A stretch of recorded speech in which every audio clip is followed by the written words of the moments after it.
Bismillahirrahmanirrahim. Assalamualaikum warahmatullahi wabarakatuh. Perkenalkan, nama saya Abu Naim, STMM. Saya sebagai dosen program studi manajemen Fakultas Ekonomi dan Bisnis Universitas Muhammadiyah AR Fahrudin. Video ini dibuat dengan tujuan untuk memenuhi persyaratan sertifikasi dosen, yaitu dokumen pernyataan diri dosen dalam unjuk kerja Tridharma di bidang pengajaran. Bidang ilmu keahlian saya adalah manajemen operasional. Saya mengampu mata kuliah manajemen operasional di Prodi Manajemen Fakultas Ekonomi dan Bisnis Universitas Muhammadiyah AR Fahrudin. Metode pembelajaran menggunakan pendekatan DAI, yaitu delivery, interaction, dan assessment. Untuk delivery dilakukan melalui kuliah tatap muka, Zoom Unimar, dan LMS Kulon Unimar. Sedangkan untuk interaction diwujudkan dengan melalui diskusi, lalu ada studi kasus, presentasi, dan kerja kelompok. Untuk assessment dilakukan secara berkelanjutan melalui kuis, penugasan, proyek, presentasi UTS, dan UAS untuk mengukur ketercapaian CPMK secara komprehensif. Kode mata kuliah manajemen operasional adalah PSM 413 dengan bobot 3 SKS. Mata kuliah ini, manajemen operasional, diajarkan pada Prodi Manajemen semester 4.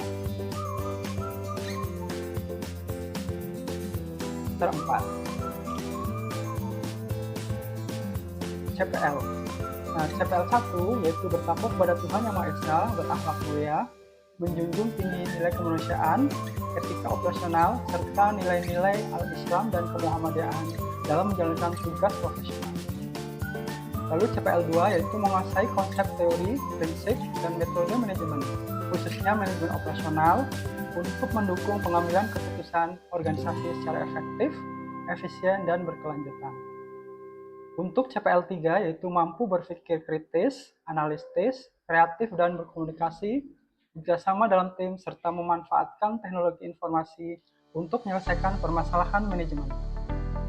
Untuk CPL 4 yaitu mampu merancang, menganalisis, mengevaluasi, mengembangkan sistem operasi, produksi, dan rantai pasok, kualitas, kapasitas, dan produktivitas organisasi menggunakan pendekatan kuantitatif maupun kualitatif. Untuk CPL 5 yaitu mampu mengambil keputusan operasional berbasis data dengan menggunakan metode analisis kuantitatif, perangkat lunak, dan prinsip continuous improvement. Untuk CPMK 1 yaitu mahasiswa mampu menjelaskan konsep, fungsi, ruang lingkup, dan strategi manajemen operasional. Untuk CPMK 2 yaitu mahasiswa mampu menganalisis berbagai keputusan operasional meliputi lokasi, layout, kapasitas, tenaga kerja, dan persediaan. Untuk CPMK 3 yaitu mahasiswa mampu menerapkan teknik peramalan perencanaan agregat, lalu ada linear programming dan pengendalian proyek dalam pengambilan keputusan operasional. Untuk CPMK 4, mahasiswa mampu mengevaluasi sistem pengendalian kualitas, produktivitas, dan operasi internasional untuk meningkatkan daya saing organisasi. Untuk CPMK 5, mahasiswa mampu menyusun solusi operasional berbasis studi kasus menggunakan pendekatan analitis, teknologi digital, dan prinsip keberlanjutan. Kemudian berikutnya ada sub CPMK 1 yaitu mahasiswa memahami konsep manajemen operasional, strategi operasi, teknik peramalan, dan perencanaan lokasi perusahaan. Untuk sub CPMK 2 yaitu mahasiswa memahami desain fasilitas dan layout, lalu ada pengendalian perusahaan, pengendalian tenaga kerja, dan perencanaan agregat. Untuk sub CPMK 3 yaitu mahasiswa mampu memahami perencanaan kapasitas, linear programming, perencanaan, dan pengendalian proyek.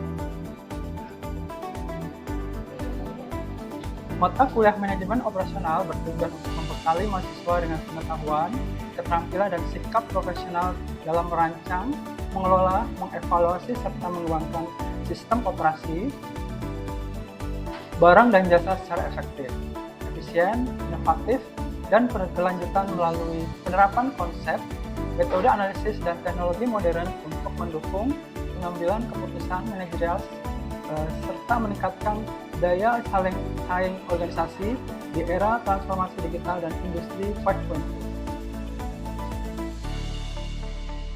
Nah, untuk materi yang dibahas pada manajemen operasional antara lain ada yang pertama ada konsep manajemen operasional, lalu ada strategi operasi, lalu ada teknik peramalan, kemudian ada perencanaan lokasi perusahaan, desain fasilitas dan layout, lalu ada pengendalian perusahaan, pengendalian tenaga kerja, pengendalian agregat, perencanaan kapasitas, linear programming, lalu ada perencanaan dan pengendalian proyek, pengendalian kualitas, dan yang terakhir adalah operasi internasional. Kemudian untuk referensi yang dipakai untuk manajemen operasional di sini ada Agus Hayari dengan judul bukunya Manajemen Produksi, BPPE terbitan Yogyakarta. Lalu ada John Wei and Son dengan bukunya Manajemen Operasi. Nah, untuk pendukungnya ada John Wei dan Scott Prager dengan bukunya berjudul Operasi Manajemen. Lalu ada dasar-dasar manajemen operasi dan operasi terbitan dari Yogyakarta. Nah, untuk teknik penilaian di sini ada evaluasi perkuliahan, meliputi ada pretest atau post-test, kemudian ada ujian tengah semester, lalu ada UAS, UTS, dan UAS. Nah, untuk penilaiannya di sini untuk bobot kehadiran di sini 10%, lalu tugas dan etika 30%, UTS 30%, UAS 30%. Pelaksanaan perkuliahan mata kuliah manajemen operasional ditetapkan berdasarkan kalender akademik, kurikulum, program studi, dan rencana pembelajaran atau RTS yang telah disahkan perkuliahan secara blended dan learning, yaitu melalui tatap muka di kelas dan pembelajaran daring menggunakan Zoom minimal untuk mendukung fleksibilitas proses belajar. Seluruh materi RTS, tugas, kuis, forum diskusi, serta presensi serta pengumpulan tugas dikelola melalui Learning Management System atau LMS yaitu Kulon minimal. Nah, untuk evaluasi pembelajaran dilakukan secara berkelanjutan melalui penugasan, lalu ada diskusi, presentasi, ujian tengah semester atau UTS, dan ujian akhir semester atau UAS. Pendekatan ini mendukung implementasi Outcome Based Education atau OBE dengan menekankan ketercapaian pembelajaran yang berpusat pada mahasiswa atau student centered learning, serta pemanfaatan digital dalam proses pembelajaran. Nah, berikut adalah pembelajaran di kelas mata kuliah manajemen operasional dengan materi sistem operasi.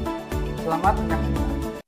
Oke teman-teman, Assalamualaikum warahmatullahi wabarakatuh. Waalaikumsalam warahmatullahi wabarakatuh. Selamat pagi teman-teman semua.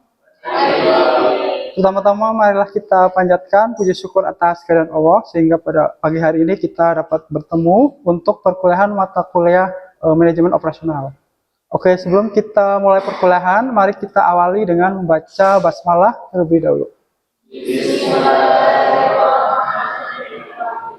Baik, selanjutnya seperti biasa ya, karena kita dari PTMA, jadi membaca ayat suci Al-Quran ya. Silakan teman-teman buka apps atau Al-Qurannya di surat Al-Baqarah ayat 85 sampai dengan 86.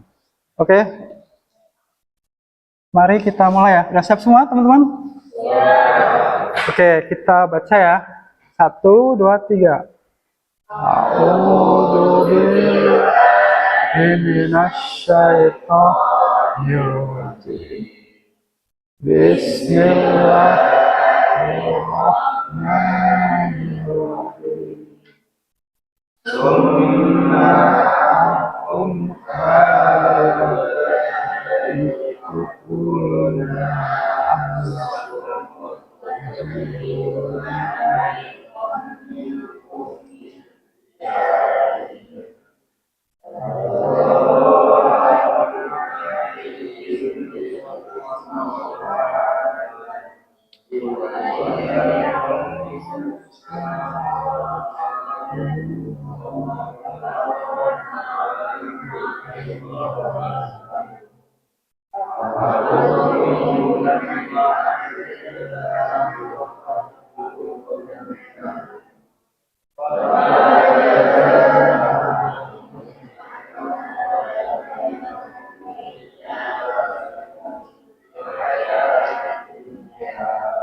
Oke teman-teman, terima kasih untuk pembacaan ayat suci Al-Qurannya. Semoga membawa berkah ya untuk kita semua pada perkuliahan di pagi hari ini.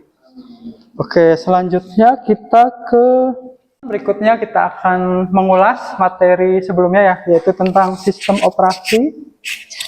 Oke, mungkin di sini teman-teman masih ada yang ingat apa itu definisi dari manajemen operasional?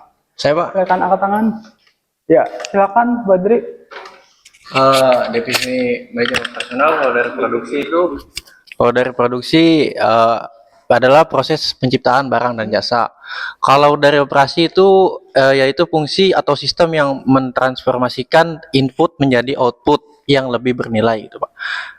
Terus yang manajemen operasinya itu adalah serangkaian aktivitas desain, operasional, and improvement of productive system ya, yang menciptakan barang dan jasa dengan mentransformasikan input menjadi output, Pak. Oke, terima kasih Badri untuk jawabannya. Iya, terima kasih sama-sama. Applause. Nah, untuk berikutnya, teman-teman masih ingat nggak sejarah dari manajemen operasional? Mungkin ada yang bisa, silakan angkat tangan.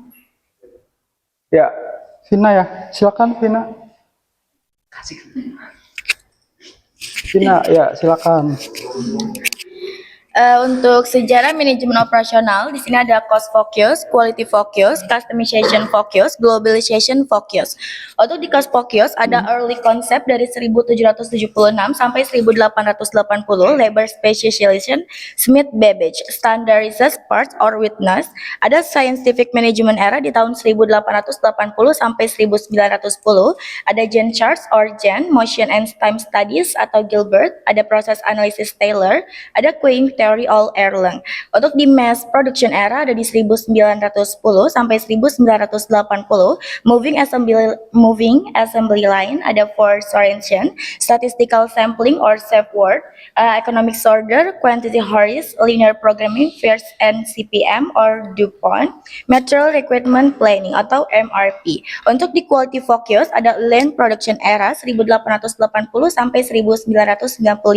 Ada just in time or GIT atau computer aided design atau CAD, ada electronic data interchange ADI or total quality management, ada TQM, ada build rights award, improvement and canvas. Untuk customization focus ada mass customization era di 1995 sampai 2005, internet or e-commerce, enterprise resource planning, international quality standard or ISO, ada finance scheduling, supply chain management. Terima kasih Vina. Oke.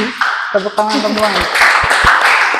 Oke, terima kasih. Nah, masih ada satu pertanyaan lagi. Mungkin teman-teman ada yang bisa menyebutkan secara singkat ruang lingkup dari manajemen operasional. Silakan angkat tangan. Ya, silakan tadi siapa yang mau jawab? Diki ya? Ya, Diki silakan.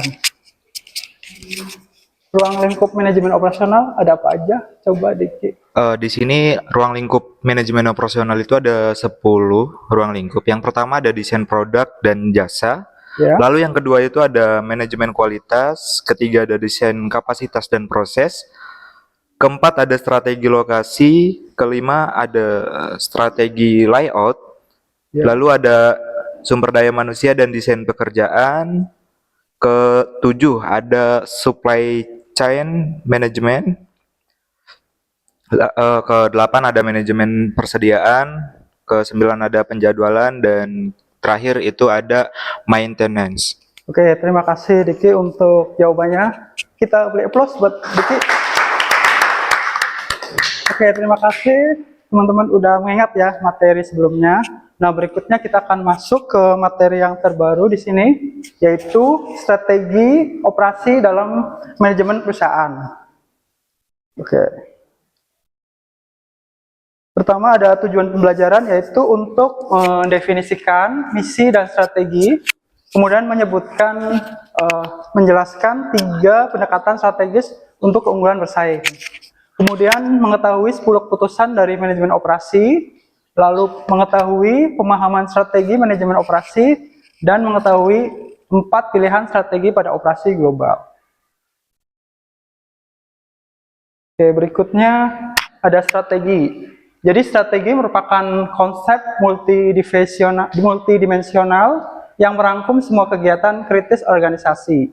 Nah, di sini dia memberikan arah dan tujuan serta memfasilitasi berbagai perubahan yang diperlukan sebagai adaptasi terhadap perkembangan lingkungan.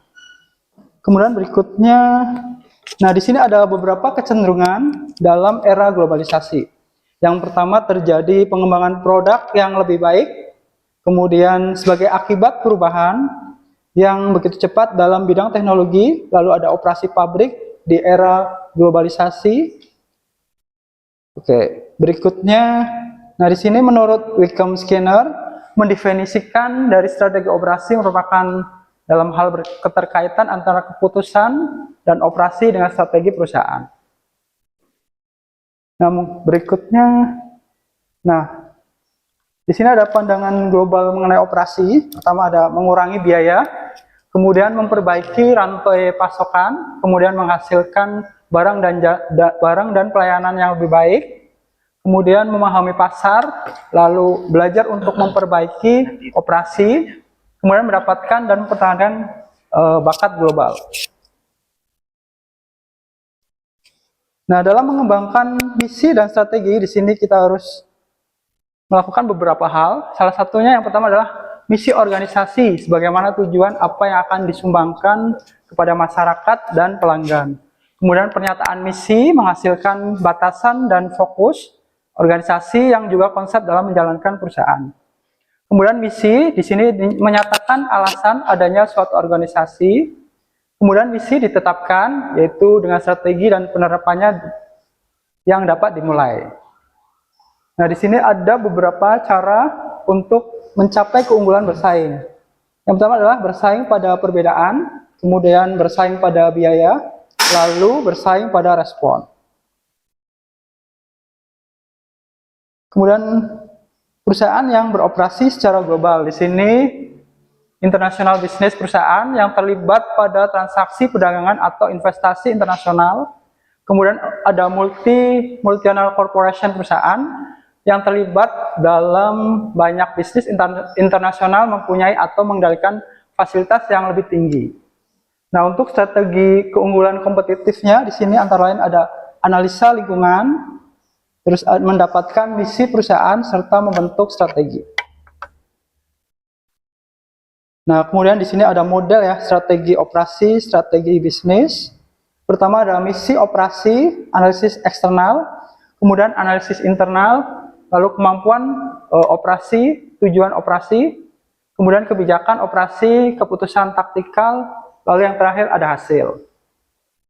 Nah, di sini kemudian kita akan membuat strategi formulasi, yaitu penyusunan customer driven operation strategi diawali dengan analisis pasar yang mengelompokkan pelanggan dalam beberapa segmen, mengidentifikasi segala kebutuhan dan menilai kemampuan para pesaing. Kemudian ditunjang dengan analisis lingkungan internal, maka perusahaan dapat merumuskan strateginya atau corporate strategi. Nah, teman-teman, berikutnya, nah di sini ada studi kasus ya, teman-teman. Nanti teman-teman silakan membentuk kelompok untuk diskusi ya. Lalu kita akan bahas studi kasusnya. Nah, di sini ada ada studi kasus, yaitu sebuah restoran setiap hari melayani 224 pelanggan, dimulai jam 6 sampai 2 siang, yang dilayani 3 karyawan. Nah, di sini nanti ada 3 soal, nanti teman-teman silakan dibahas ya. Oke. Cut. Oke, teman-teman sudah buat kelompok ya. Nah, berikutnya kita akan melakukan pembahasan untuk studi kasus tadi di atas. Oke, mungkin siapa dulu yang mau jawab membahas soalnya, silakan. Kita bakal jawab untuk di soal nomor 1. Ya. Pertama ada menghitung produktivitas karyawan restoran. Di sini diketahui untuk rata-rata pelanggannya 224 pelanggan per hari, dan untuk di jam operasionalnya dari jam 6 sampai jam 4 itu total 8 jam. Jumlah karyawan 3 orang. Untuk rumus produktivitas tenaga kerja, output sama dengan jumlah pelanggan yang dilayani, input sama dengan jumlah tenaga kerja. Oke, terima kasih, kita applause teman-teman. Oke, untuk nomor 2 silakan. Baik, untuk jawaban yang nomor 2 itu ada sebelum memperkerjakan membeli profesional, yaitu ada produksi sama dengan 240 peti, jumlah pohon sama dengan 100 batang, jam kerja 100 kali 3 sama dengan 300 jam, produktivitas 240 sama dengan 300, hasilnya 0,80. Lalu ada produktivitas awal sama dengan 0,80 peti per jam kerja. Oke, terima kasih jawabannya. Kita aplaus teman-teman. Oke teman-teman, terima kasih untuk mata kuliah hari ini. Semoga bermanfaat ya bagi kita semua. Oke, dari di sini dapat kita simpulkan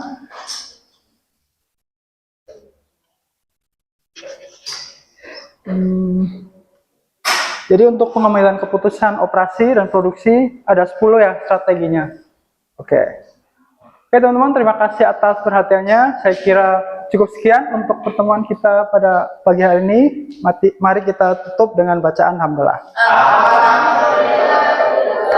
Oke teman-teman, tetap semangat. Sampai jumpa minggu depan. Oke. Demikianlah uraian singkat beserta cuplikan proses bidang pembelajaran pada mata kuliah manajemen operasional. Semoga penjelasan ini dapat memberikan gambaran yang jelas mengenai implementasi pengajaran yang telah saya laksanakan. Saya menyampaikan apresiasi dan terima kasih yang sebesar-besarnya kepada tim penilai sertifikasi dosen 2026, khususnya pada Direktorat Sumber Daya Manusia, Dirjen Pendidikan, Riset dan Teknologi, dan Kemendagri-Saintek Republik Indonesia. Saya juga mengucapkan terima kasih kepada Universitas Muhammadiyah A.F. Farudin, khususnya Fakultas Ekonomi dan Bisnis, rekan sejawat, dan juga mahasiswa program studi manajemen yang telah menjadi bagian penting dalam proses pembelajaran. Akhir kata, mohon maaf apabila ada kesalahan. Saya akhiri dengan wassalamualaikum warahmatullahi wabarakatuh.